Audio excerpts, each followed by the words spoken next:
See. Then is there something that I can help you with?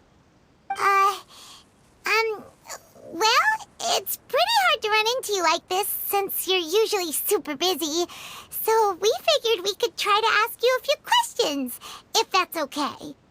Please feel free. Though outsiders, you helped us solve one of the greatest mysteries in Fontaine, and it would be my pleasure to return the favor. So, at court, the bad guys referred to that special water as water from the primordial sea, but what is it really? Truthfully, that name is already quite accurate. I can only surmise that Vacher and his ilk only learned of its nature and existence after extensive research. There used to be a special sea on the surface of this planet. Most of Tevat's life forms were first born in that special sea. You could say it nurtured much of the life on this planet. Huh. So it really was where everything began. But today, the primordial sea no longer exists on the planet's surface.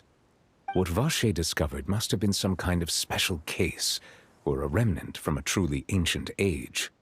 Huh. So that's how it is. Oh, you really know everything, Monsieur Neuvillette.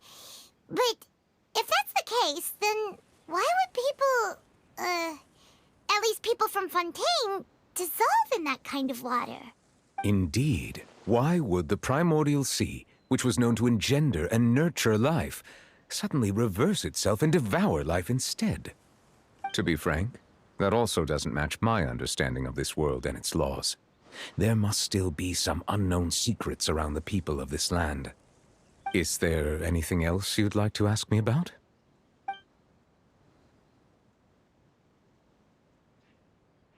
That the sea levels will rise and everyone will be dissolved in water, leaving Farina crying alone on her throne, but the sins of the people will be finally washed away for good. Does that appropriately summarize the version you've heard?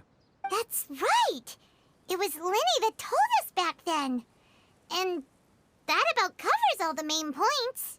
Yes, up to the present, I think we reached a point where we have no choice but to confront this prophecy directly. Rumors have it that this prophecy is rooted in the last words the former Hydro Archon left to the world before she passed away. A prophecy? Of the former Hydro Archon? Wow. This is the first time that we've ever heard of it. Two parts of the prophecy have already proven correct. The rising sea levels and the ability of the people of Fontaine to be dissolved. We should be more vigilant and stay on the watch for further signs.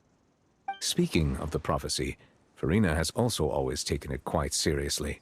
Indeed, she has been collecting information and intelligence from across Tevat for this purpose. If the rumors were true, then perhaps this prophecy is the conundrum left to Farina by her predecessor.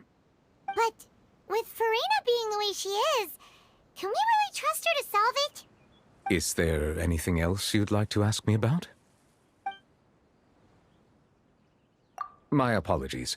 My investigation has still not reached its conclusion. However, I still believe the judgment of the Oratrice was not rendered arbitrarily. Huh? But you also said you thought he was innocent. For many years, I have been quite aware that the Oratrice does not simply mechanically repeat the verdict that I give on each case. As a divinely created mechanism, the people's unified faith in the concept of justice is integrated into it. Not only can it produce the incredible power of indemnitium, but it likely also possesses other traits, such as self-awareness. Which is all to say, I have been prepared for a situation like this for a long time. Huh. So when Linny told us that he heard a human voice from the room where the Oratrice's core is stored... I was not aware such a thing had occurred. Perhaps that could serve to prove my conjecture. I will add that to the list of items to investigate. In any case, I am inclined to believe that the Oratrice does have a methodology all its own. We just do not have enough information. Based on Farina's reaction, I doubt even she had any idea what was going on. She managed to bluff her way through it, though, with her time-tested twin tricks of bravado and drama.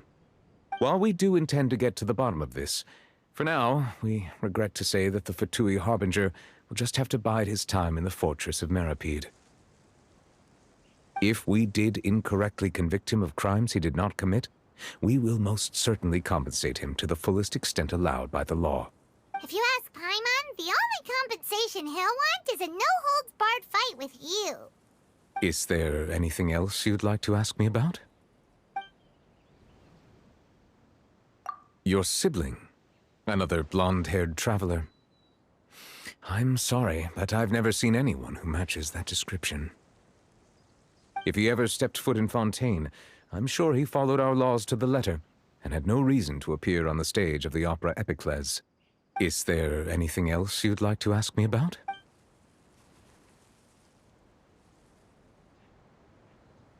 Very well. It was my honor to provide you with what answers I could. I very much enjoyed conversing with you. It will soon be time for me to leave this blissful You really are super busy, Monsieur Neuvillette.